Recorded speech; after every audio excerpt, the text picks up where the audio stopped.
when I see you dancing, I'm like, hola, hola, hola, hola. With your move fancy, make me wanna hola, hola, hola, hola. I got your attention, spending that moolah, moolah, moolah, moolah. I'm a drop popping, pocket, swola, swola, swola, swola. You're listening to the Greeks Gridiron, live with Ethan Haristadoulou. Swola, swola, swola, swola.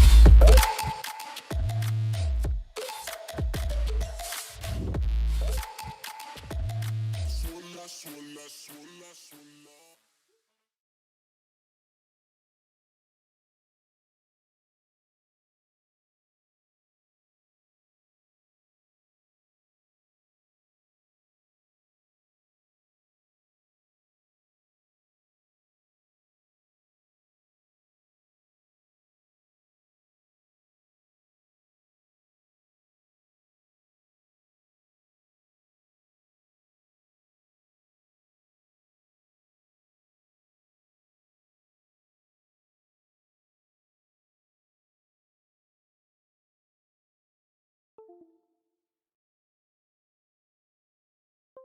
Testing 1, 2, 3.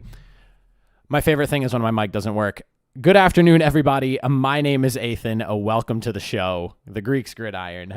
So, as I was saying, not a whole lot going on in the NFL right now. On top of that, there's not really a whole lot going on outside of the NFL. There's a couple things to note we're going to talk about. But first things first, we will start things off with the question of the day. And that question being, what has been the most underrated free agent signing in your opinion so far this offseason? Now, for me, I have two choices, and they're both quarterback choices. The first one being Ryan Fitzpatrick going to the Washington football team. The second one being Andy Dalton going to the Bears. Now, I need you all to hear me out on this. Firstly, Ryan Fitzpatrick to the Washington football team, that solidifies their quarterback position for at least this season. He was a serviceable quarterback. He was doing big things with the Dolphins before they decided to bench him for Tua Tagovailoa. So, I mean, I just think that in terms of the position, when they had Alex Smith last year, he played really well, 5-1 for them. I think Ryan Fitzpatrick is a really good. He's like equal to value and equal to in terms, and honestly might even offer more value because he has, no injury history or anything like that behind him. He's a solid guy that can really get a team to buy in and play around him really well. So I think that this is a really good signing for Washington. They have the really young defense. They brought in Curtis Samuel. I have really, really high hopes for the Washington football team going into the season, being coached by Ron Rivera, the culture he's created around there, and basically flip the team on a dime. Especially considering what was going on with that dumpster fire last year, you have to give credit where credit is due. That team has really flipped it around, and they've put themselves in a great direction. I think Ryan Fitzpatrick is a really good choice at quarterback for them. On top of that, Andy Dalton. Now, why am I picking Andy Dalton? Andy Dalton he's been a backup. He was just in Dallas last year, and, things obviously did not end up working out in the long run for him in Cincinnati. Now, when he was in Cincy as a starter and had a legitimate team around him, Andy Dalton took them to 5 straight postseasons. 5. What have the Bears been doing the last, let's say, 7 years? Not really making the playoffs a whole bunch, I'll tell you that. So, with that being said, when you consider the team that's going to be around Dalton, they bring back Allen Robinson, Tariq Cohen's there. If they can get a receiver in the draft, keep their defense together, maybe get another player on defense to plug in there, I mean, Andy Dalton's looking like he's in a pretty good spot to have a pretty solid run, if you ask me, out there in Chicago. I know Bears fans are upset. They were expecting Russell Wilson, maybe had hopes for Deshaun Watson. The Bears obviously made a massive push. They offered up 3 first-rounders, a third-rounder, and multiple players to try to pull in Russell Wilson from the Seahawks. I don't really buy into how available Russell Wilson actually was. Do I think he's likely to leave? Yes. Maybe not this season, more so next season. There's an out with the way his contract is set up that if he's going to get out of there, it's more likely it's going to be next year. So while it's not the flashy name like some people were hoping for the Bears, Andy Dalton's serviceable. He has a solid track record. I believe he is approaching the 25th most passing yards in NFL history this year. If he ends up playing throughout the entire season, should be able to pass Donovan McNabb on that list. I mean, Andy Dalton's not a terrible quarterback. He's a middle of the road guy. I think if as a starter, he's definitely somebody who's going to be in the top 20, top 15, especially if if they're able to draft another receiver, and that defense holds up strong like it has the last few years. That's a really solid team around Andy Dalton. So if I was to pick two underrated signings, I would go with Ryan Fitzpatrick or I would go with Andy Dalton. I know Chicago fans are losing their mind about the whole Andy Dalton thing right now. I've been seeing it all over Twitter, and if you look through like some of the more local Chicago websites and things like that, not too pleased. Ship's not sinking just yet. Give Dalton a chance. I think with the team that they have there, if they're really trying to win, Dalton could be serviceable. Could I be totally wrong? Of course. I could be totally wrong. As far as for you guys, though, sound off down in the comment section below. Let me know what you guys think. I'd be very interested in hearing who you guys think is the most underrated signing so far this offseason. Now, as far as free agency goes over the last few days, obviously a number of signings here. First things first, I love how my cat is just kind of hanging out. Hello, Gravy. Either lay down or you're going to have to jump off the table. As far as free agency signings go, big names to look at that just went through the last few days. T.Y. Hilton returns to the Colts on a 1-year, $10 million deal. Big money for him. I believe up to $8 million of it is guaranteed, or not up to $8 million. $8 million of it is guaranteed with another like $2 million in incentives. The Giants were able to bring in Kyle Rudolph and Adoree Jackson. This one's interesting. So the Kyle Rudolph thing I think is good. Evan Ingram has not turned into the monster tight end that they were hoping he would be for Daniel Jones. Kyle Rudolph brings stability, brings somebody who, hasn't been hurt too often in his career. He's a very solid player. He's a very good tight end overall, if you want to just break things down simply. The Adoree Jackson thing, though, from what I've seen, has been the more questionable of the two signings. And the reason I say that is because from what I've been reading, his stat line isn't very good. He hasn't been great defending passes. He hasn't been good, very good in coverage. I was under the assumption that Adoree Jackson was a solid signing, but the more I read into it, the numbers didn't look great. So I'm curious to see how this really works out for the Giants. I would say he's probably an upgrade for their secondary. Their secondary was not great, so I would go along the lines of he's probably at least an upgrade, maybe being in a new system, new location. Maybe this will help him out. I'm curious to see how the whole thing works out for him, though. Ndamukong Suh, he's going back to the Buccaneers. I mean, let's just talk about this for a second. Shout out to Tampa Bay. They have put together, a massive wave of signings that I don't think anyone was really expecting. Because going into free agency and into this offseason, I know I talked about it a lot. There was a lot of people that they had to re-sign to keep that Super Bowl team together. Levante David, Shaq Barrett, Rob Gronkowski, Sue was another one. Godwin was another one. I mean, they brought back the core unit that they just won the championship with. And it stands to believe... Listen here, Gravy. I'm going to need you to scoot on out of here, buddy. My cat is over here just playing with everything. It stands that there's a very solid argument here that you're going to see Tampa Bay right back in the Super Bowl next year. With the way that unit looked after their loss to the Chiefs and then not losing another game the rest of the season, you can argue that Tampa Bay is probably going to be the NFC's representative in the Super Bowl. I'm excited to see how that works out for them. I'm excited that they're able to bring back all these pieces. I love it when you can keep a championship team together. It's the reason Kansas City made it back again this year. They literally kept the entire Super Bowl team from the year prior and went back to representing the AFC again. I think that the Buccaneers have a very strong opportunity to do that again, so I'm looking forward to seeing how it plays out for them and how much better this team gets with even more time, a full offseason together. Brady's been in the system now for a year. it's only looking up for Tampa Bay. The Bears were able to bring on Damian Williams, running back, formerly of the Kansas City Chiefs. He's there on a 1-year deal. The Jets were able to bring in defensive end Vinny Curry and running back Tevin Coleman. So some additions to there and Robert Salah's new unit that he's trying to put together. He's bringing in some solid players. I think Vinny Curry, solid player. Tevin Coleman, solid player. So, I mean, they're not like wow factor players that you're looking at, but I mean, you're talking players that are plug and play type people. In a shocking kind of release here, and this is something we can kind of talk about as well. The Steelers went and they released cornerback Steven Nelson. Now, at this point, Steven Nelson and Mike Hilton, 2 starting corners for the Pittsburgh Steelers, are both gone. Where does this leave them as far as the defensive backfield goes? I know that they have Minkah Fitzpatrick back there. He was corner transition to safety. I'm real curious as to how this is going to go for them because the defense was the highlight of the team last year, and now you're just essentially dismantling your cornerback position.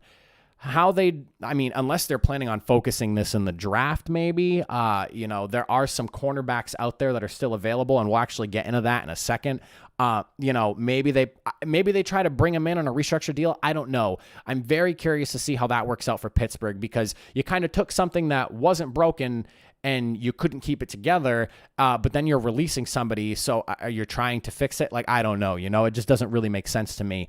And then another kind of low-key signing, backup position for the Eagles. I think that this kind of solidifies that Philadelphia is, in fact, all in on Jalen Hurts being their starter. They brought in Joe Flacco for a 1-year deal that's worth up to $7.5 million.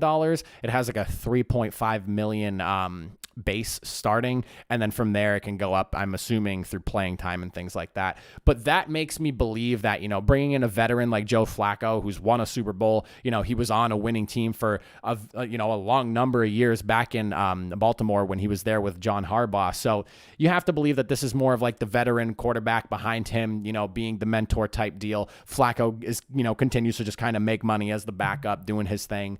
And, it just gives that veteran presence. I'm very curious to see how Jalen Hurts ends up working out for Philadelphia.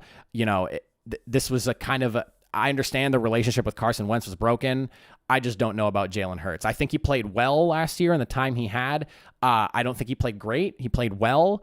Hopefully his development this offseason helps, and we'll kind of get into, offseason development with players in a little bit too, because we have some news on that. So curious to see how all that shakes out over there in Philadelphia. Now, as far as notable free agents that are still available, there is a number of people here to talk about, and I highlighted, so I have like a whole list of people, but then I highlighted the ones that I felt were either surprising or just notable players that should end up on a team somewhere fairly soon. So as far as offensive linemen go, Mitchell Schwartz from Kansas City, Alejandro Villanova from Pittsburgh, Try Turner, he's from not San Diego, Los Angeles Chargers. Eric Fisher from Kansas City, and then Russell Okung. Now, as far as these offensive linemen go, Try Turner's probably the biggest, the most reputable one, just because, well, I guess Villanova. You'd probably argue Villanova. It could be a toss-up between the two. Schwartz, Fisher, and Okung, they're all coming off injuries, so I can understand the hesitation of them getting signed somewhere.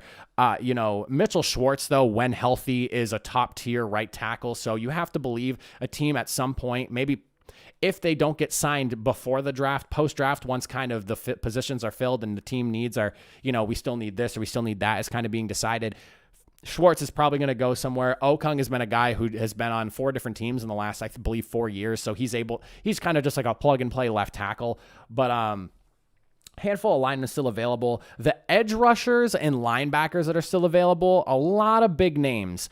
Melvin Ingram, who he's coming off an injury. He only played 7 games last season. So again, I can understand the hesitation there. Davion Clowney, he only played 8 games last year. He had 11 QB pressures, but nothing big as far as numbers go for him. He was visiting the Cleveland Browns the other day. That didn't end up going anywhere. So curious to see how that goes. We'll go over the 3 big edge rushers, linebackers, whatever you want to call them, depending on the system they're in. Carlos Dunlap, I expect him to go somewhere. He was with Seattle. He put up 6 sacks, 32 tackles, a serviceable guy that you could put in there to start or just be a rotational piece. He is a little bit on the older side, but I think depending on the team he goes to, if it's a position of need, he can start for them. Justin Houston, 8 sacks, 25 tackles. The Colts had him last year. I'm kind of surprised that he hasn't gotten picked up yet. He was still productive, obviously. Indy didn't really have any other solid edge rusher on that team aside from him. So he was the main guy that was getting the double teams. They had Darius Leonard and Okereke, but they're linebackers that are dropping into coverage more than anything. So, he was the lead rusher there on the team. So I'm curious to see where he ends up going. And I'm also kind of confused as to why he hasn't already been signed somewhere, because he put up the numbers as pretty much the main guy in Indianapolis. The other guy that's notable that I have on here, Aldon Smith. This is a guy that I think is going to be a solid signing for a team that just needs another piece on that defense in the pass rushing side of things. He had 5 sacks, 48 tackles. This is his first year playing after missing the last 4 years of playtime. Aldon Smith, before all of the suspensions and everything, was an absolute terror in San Francisco. He did put up solid numbers this year.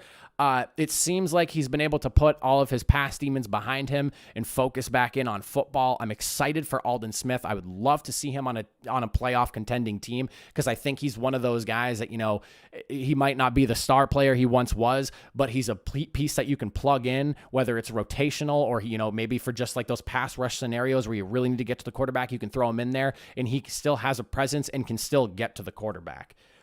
Wide receivers, a lot of wide receivers out there still. Antonio Brown's the highlight of this one. Served an 8-game suspension the first half of the season, started playing the second half. He put up 45 catches and a little bit over almost 500 yards, and 4 touchdowns. And then going through the playoffs, he had the touchdown in the Super Bowl. He really started to come on that later half of the season. I'm surprised he hasn't gotten a deal somewhere. I'm assuming there's probably conversations going on with him in Tampa Bay. That's probably my guess on that. I feel like he wants to play with Brady. He wants to, he's somebody who's made all the money. He has a lot of the accolades. At one point, everyone was calling him the perennial number 1 wide receiver in the league. So, he has all that. It seems like he wants the hardware. He wants the rings and the championships. And that's kind of what led him to Tampa Bay last year to begin with, and playing with Tom Brady seems to be what he wants to do to close out his career. So I feel like maybe they're trying to figure something out in Tampa Bay. I would love to see him back on the Bucs. I feel that that's probably where you're going to get the most out of him. Anywhere else, Green Bay is probably another option because they have Aaron Rodgers there. I heard that Russell Wilson is pushing for Antonio Brown to be signed to the Seahawks.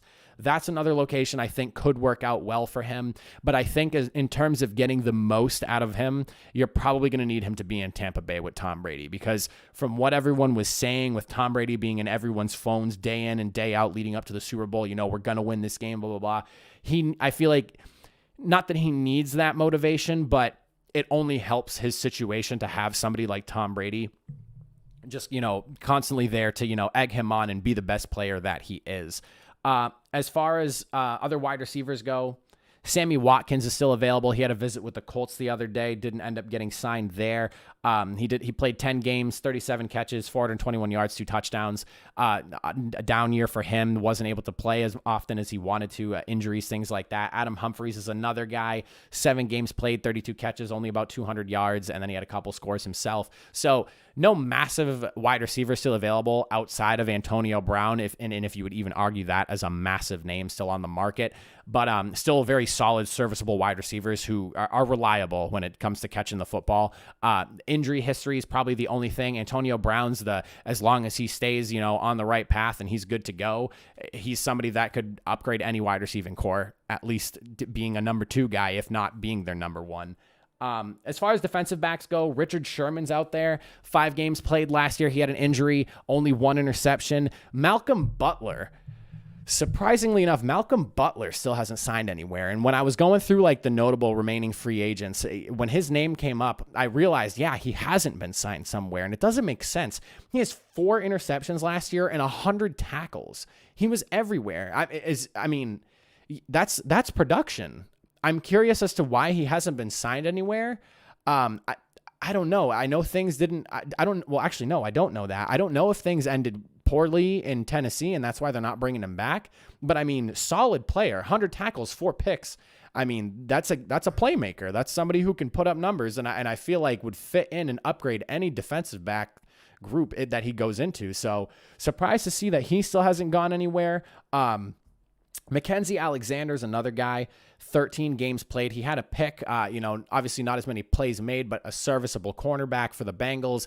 He missed a few games, but for the most part, he was there the whole season. So interesting, the people that are still available. Malik Hooker is actually another one too. I almost forgot to mention him. Malik Hooker, he only played 2 games last year, but when he's on the field, as a fan of Indianapolis, I saw it myself, and he's a stud. It's just the health issue. He doesn't stay healthy. He has 7 career interceptions over the first 4 years he played, and those interceptions came in the first 3 years of his season. He didn't record any last year. So he's a playmaker. It's just a matter of, can he stay on the field? So there's a lot of solid names out there. Who knows where they end up going? There's been, visits here and there. Like I said, Davion Clowney was visiting with the Browns. I know that the Cowboys brought in Malik Hooker.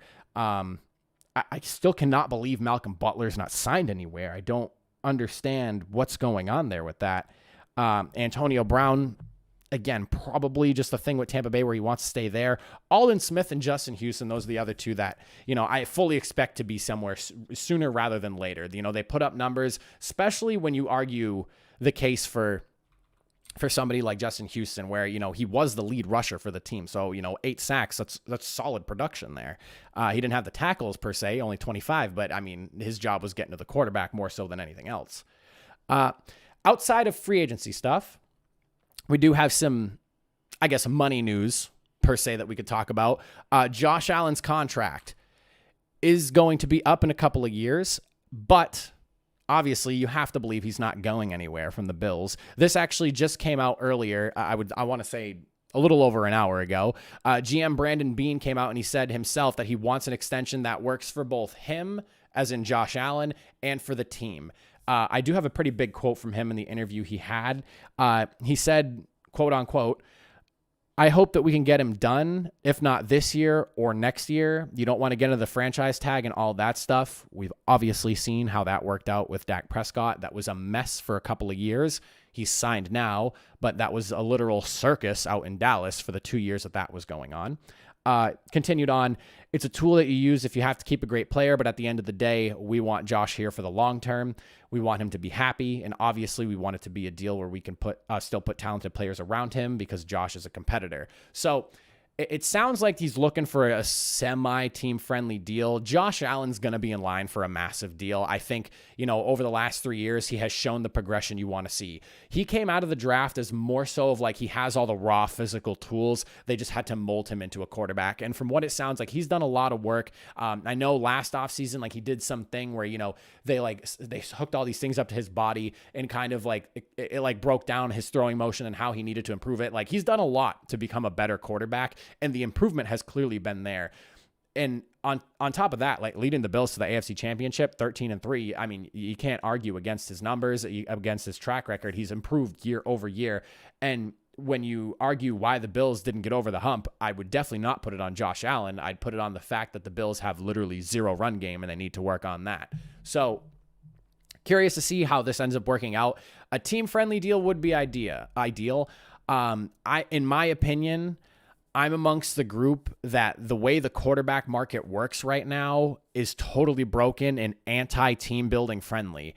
Unless you're signing some crazy 10-year Patrick Mahomes deal where you're allowed to push money back and blah, blah, blah, and do all that, as a quarterback, if you want to win championships and you want to win rings, you need to give up a little bit of that money. And if you're going to, and think about it like this. So when you look at like the Tom Brady situation, has he not, taken the most money of most, of a lot of quarterbacks? He was hardly ever a top 10 at some points in his career of paid quarterbacks in the league. So but look at the notoriety he has, the deals he has outside, his whole TB12 brand. I mean, he's made ludicrous amounts of money outside the NFL as well, married to his wife, who probably makes more money than he does, considering what she does.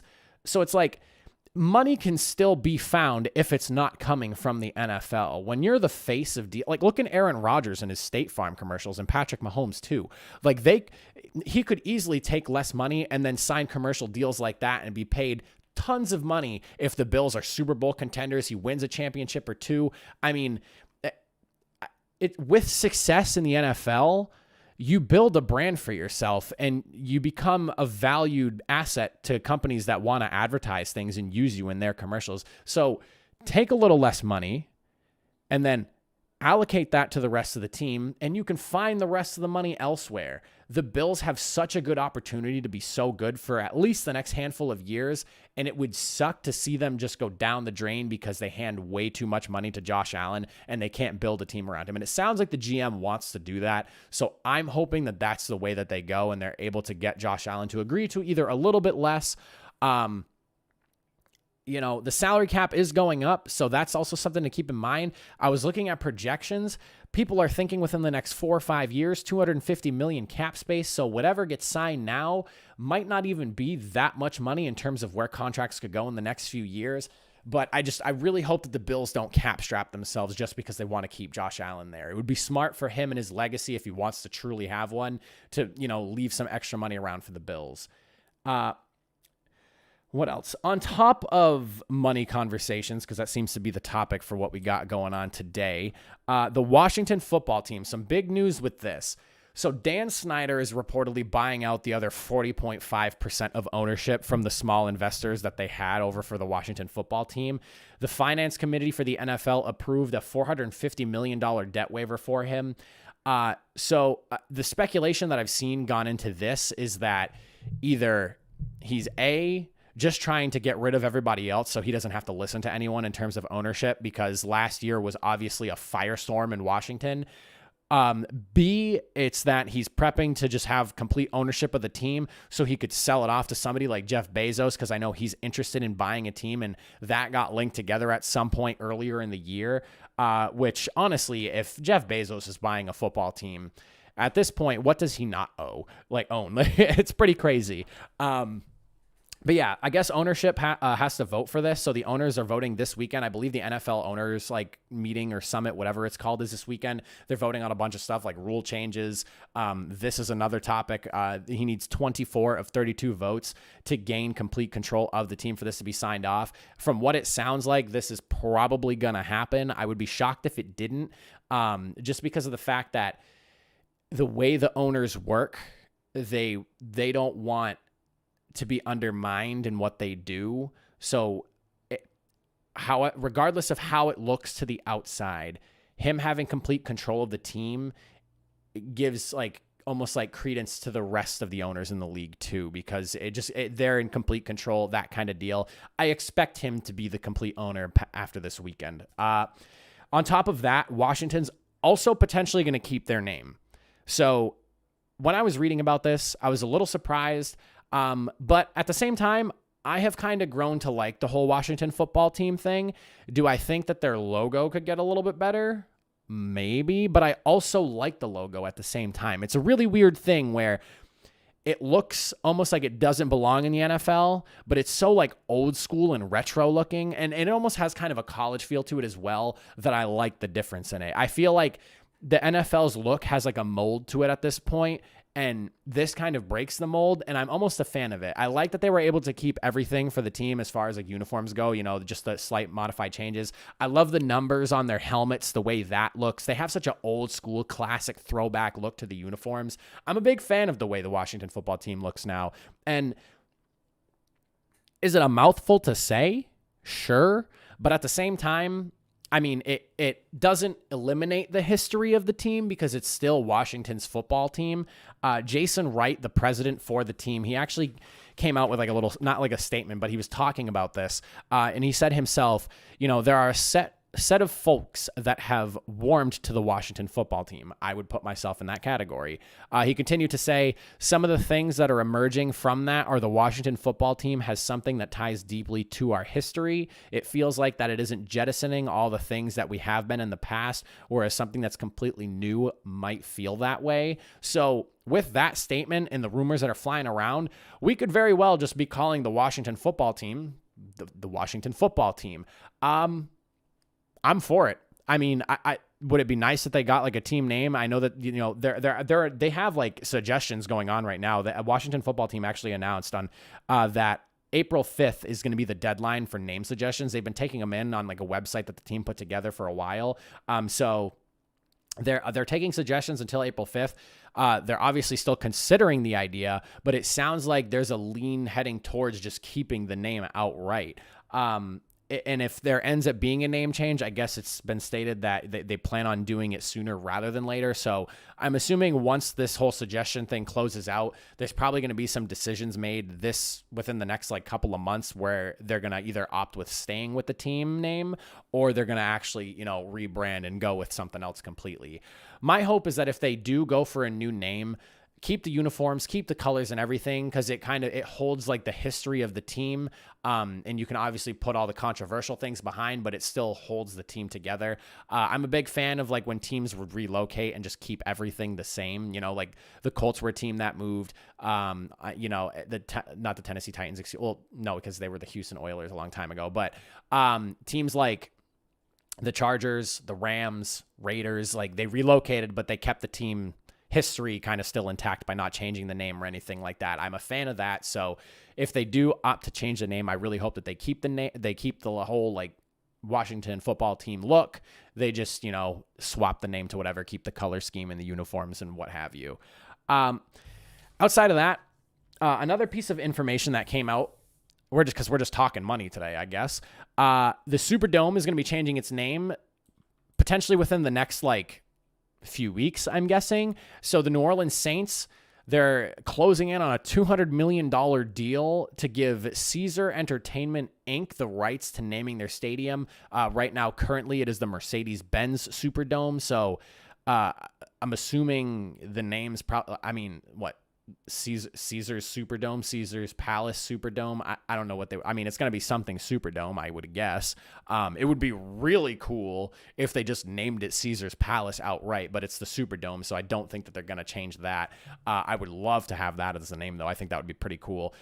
This is the first time any gambling affiliate is going to be owning a team name, which I didn't really think is a big deal, but I guess going on right now in the U.S., because I'm not a big gambling person, there's a lot of conversation about sports gambling and things like that. FanDuel is starting to become a really big deal. These betting apps that are, kind of taking over what bookies and stuff like that were doing are starting to be on the uprise. And a lot of states have been debating it recently. That was something I wasn't really aware of until I kind of looked into the importance of this more, because everyone kept saying, oh, this is going to be the first time a gambling company is going to own the name of a stadium. So I guess it's a fairly big deal. I'm all for sports gambling. I know that there's a lot of old heads that think, oh, sports gambling will ruin the integrity of the sports and blah, blah, blah. The gambling already goes on, whether it's legal or not. Who cares? It doesn't affect you. If you think it's going to affect the game, it's already going on. It's already going on. So just make it legal so people aren't getting in trouble for it, or they don't have to go through backdoor sketchy ways to do all this gambling. Let people do what they want with their money. It's not going to change the integrity of the game. That's just ridiculous. Outside of that, a little NFL owners versus NFLPA stuff is going on. This is a pretty interesting story that I picked up on just yesterday.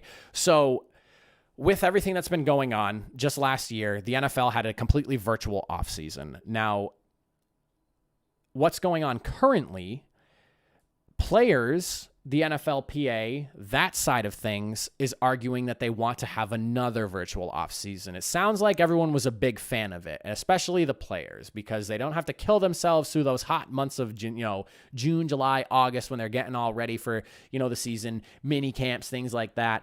And then it sounds like the owners, on the other hand, they want to go ahead and bring back the normal offseason. And, there's arguments on both sides of this. The player side is, they obviously don't want to have to kill themselves through those hot summer months with everything, because if the owners have their way, there's the in-person rookie mini camps, which in my opinion are pretty important. I think the rookies need to be coming in to kind of get acclimated to the NFL. That's something that needs to be going on in some shape or form. I don't know how they should reconstruct it if they feel they need to, but I think that rookies do need, or even even like for like 1, 2, and 3 year players, they need to have that because they're still acclimating to the NFL, getting used to things. It's good for them to be in that environment early on and as much as possible so they can adapt and kind of acclimate to everything more. But on top of the rookie mini camps, there's like 3 weeks of voluntary OTAs, which they're voluntary, but it can be frowned upon if you're not showing up for them. And then on top of that, they have like 3-day mandatory mini camps as well. So there's all this stuff that they would be doing during those hot summer months that players aren't really the biggest fan of, and they apparently aren't big fans of. You heard stories about last offseason, and Gronkowski's one that comes to mind, and I think it's hilarious. He literally took 1 day of time, changed through, dozens of shirts, and ran multiple times going through all these drills and stuff like that. He took a whole day to do it. Took videos of it all, changing his outfits and stuff like that, his shirts, to make it look like he was wearing something else and it was a different day. And then from that point, just sent in a new video every day showing that he was doing all this stuff. I think that came from Gronk himself. That's hilarious. And it also explains why Gronk was a little bit slow to kind of get things going early on in the season. But like, there's like, I guess like a negative aspect to it is just like, you don't have the seriousness involved, the discipline, you don't have people there making sure, you're getting everything done that needs to be done to be conditioned for football. On the flip side though, the NFL's looking at extending to 17 game seasons this offseason and only 3 preseason games. The NFL players were big fans of not having a preseason last year. I'm all for, supporting players. I'm all for supporting players and the things that, because I feel like the NFL makes so much money and the players put in so much of the effort for them to make all that money that anything that's like pro player, I'm all for. So, with them extending the regular season, which it sounds like it's going to be happening, it's like a almost pretty much guarantee. The NFL didn't want to add a bye week, and they're still going to have, they're going to essentially go back to a 4 preseason, just have 3 preseason games and the game be added into the regular season. There's got to be some sort of leeway to the players whether they're cutting down on something else, because it went from 4 weeks of football that technically didn't matter to now it's 3 weeks that don't matter, but now you're extending and adding an extra game that does matter. So like players are more inclined to play harder, play faster, work themselves more. So there's got to be some sort of like, happy medium that you can work out between both sides. I'm curious to see how this works out. It would be interesting if this turned into like, not a lockout, because the lockout's what the league would do. Like a player protest. That would be insane in a already wild season that we just went through. To have like a player protest going into next season would be crazy. I hope it doesn't come to that, but I mean, you never know. When you have players spoke out a lot about the CBA a while back, and because people are starting to get more vocal, I wouldn't put it past any, bite your tongue and hope for the best. A little piece of kind of like nice news that I picked up earlier today. I was listening to the Sports Hub on my way home from work not too long ago. Justin Herron, offensive lineman of the New England Patriots, he stopped a sexual assault while he was in Arizona the other day.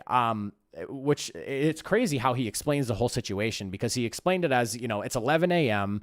They're in a park, in an open field, out in like the middle of like just openness. There's nothing really, blocking views or anything like that.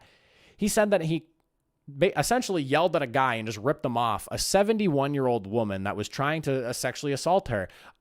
He said that he straight up yelled at the guy, then just went and like grabbed the guy and ripped him off, and then was just like, you sit there, until they called the police and had them come and get the guy. To put it in context, Justin Herron is like a 6'4", 315-pound man. So if you're just, and I believe the guy was supposed to be like 30s or something like that. If somebody as big as Herron is ripping you, and just in general, grabbing you and removing you from one place and putting you in another and telling you to sit there, you're probably going to listen to him. If it's a normal person, maybe not. But like in that situation, shout out to him. I mean, because you never know. That's a risky situation. The guy could have had a gun. He could have had a knife. It's a dangerous situation when, someone's crazy enough to be doing something like that. You never really know what can happen. The fact that it was him and another random person, that just kind of like decided to storm in on this. The fact that they were willing to kind of put all that beside them and just, forget it. Like, this isn't happening here. You know, shout out to Justin Herron. You love seeing things like that. And from a guy that big, I mean, he could have probably ate that dude for lunch if he wanted to. So shout out to Justin Herron on that one. Last bit of news that I have for you guys before I let you all go and send you off for the rest of your day.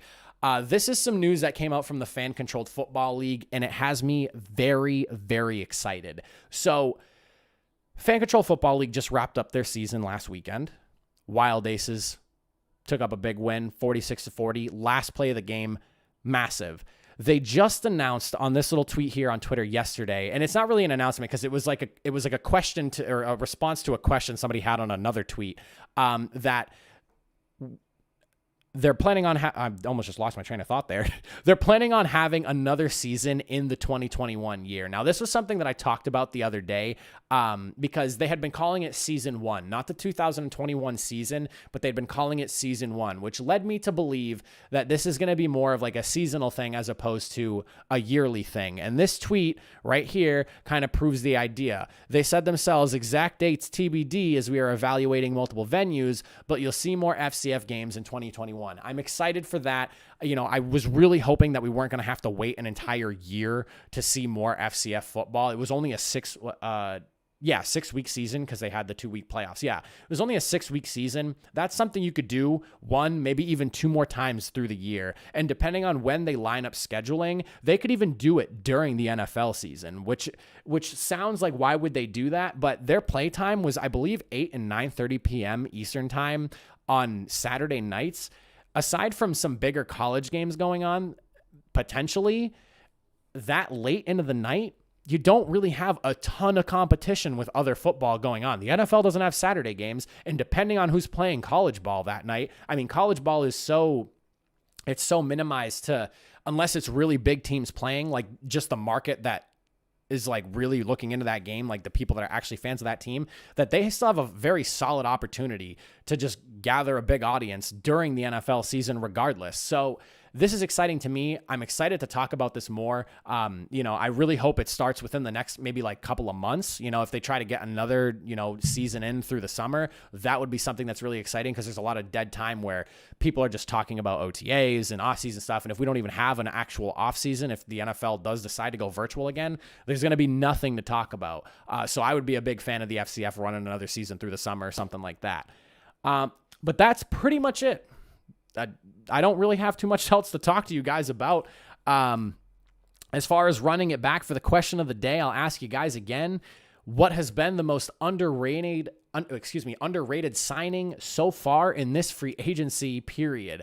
Again, my choices, Ryan Fitzpatrick to Washington's football team or Andy Dalton to the Bears. I think that those two guys, should the situation and all the pieces fall together, could turn out to be some really solid quarterbacks for both teams, and especially Ryan Fitzpatrick. The Bears thing is more of a question mark with Andy Dalton, but Ryan Fitzpatrick out in Washington, them bringing in Curtis Samuel, having Terry McLaurin, and then they had I'm going to hate myself for forgetting his name. I need to look this up right now so I can say his name. Washington football team running back. He came on literally towards the back half of the season. Antonio Gibson. He started to come on late in the season. I can't believe I forgot his name. You know, they have a solid young group of skill players around them. If they can shore up the offensive line some more, keep building on that already stout defense, man, Washington could easily be a 10-11 win team next year. But other than that, as always, remember to check out the show pages, Twitter, Facebook. On Twitter, it's at Greeks Gridiron. Facebook, we are, the Greeks Gridiron on there. And then big announcement for you all, and I should have started the show with this. I can't believe I didn't even think of this, but big announcement for you all.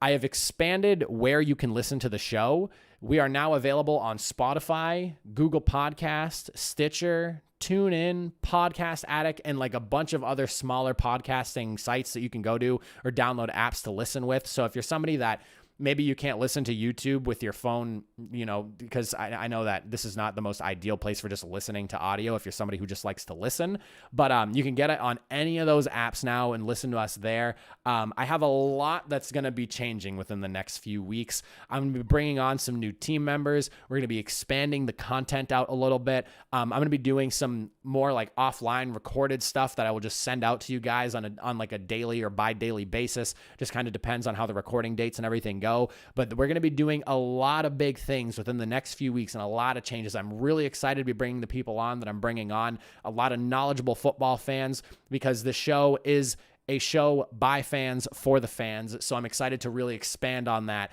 and show you guys what kind of content we can bring to you all.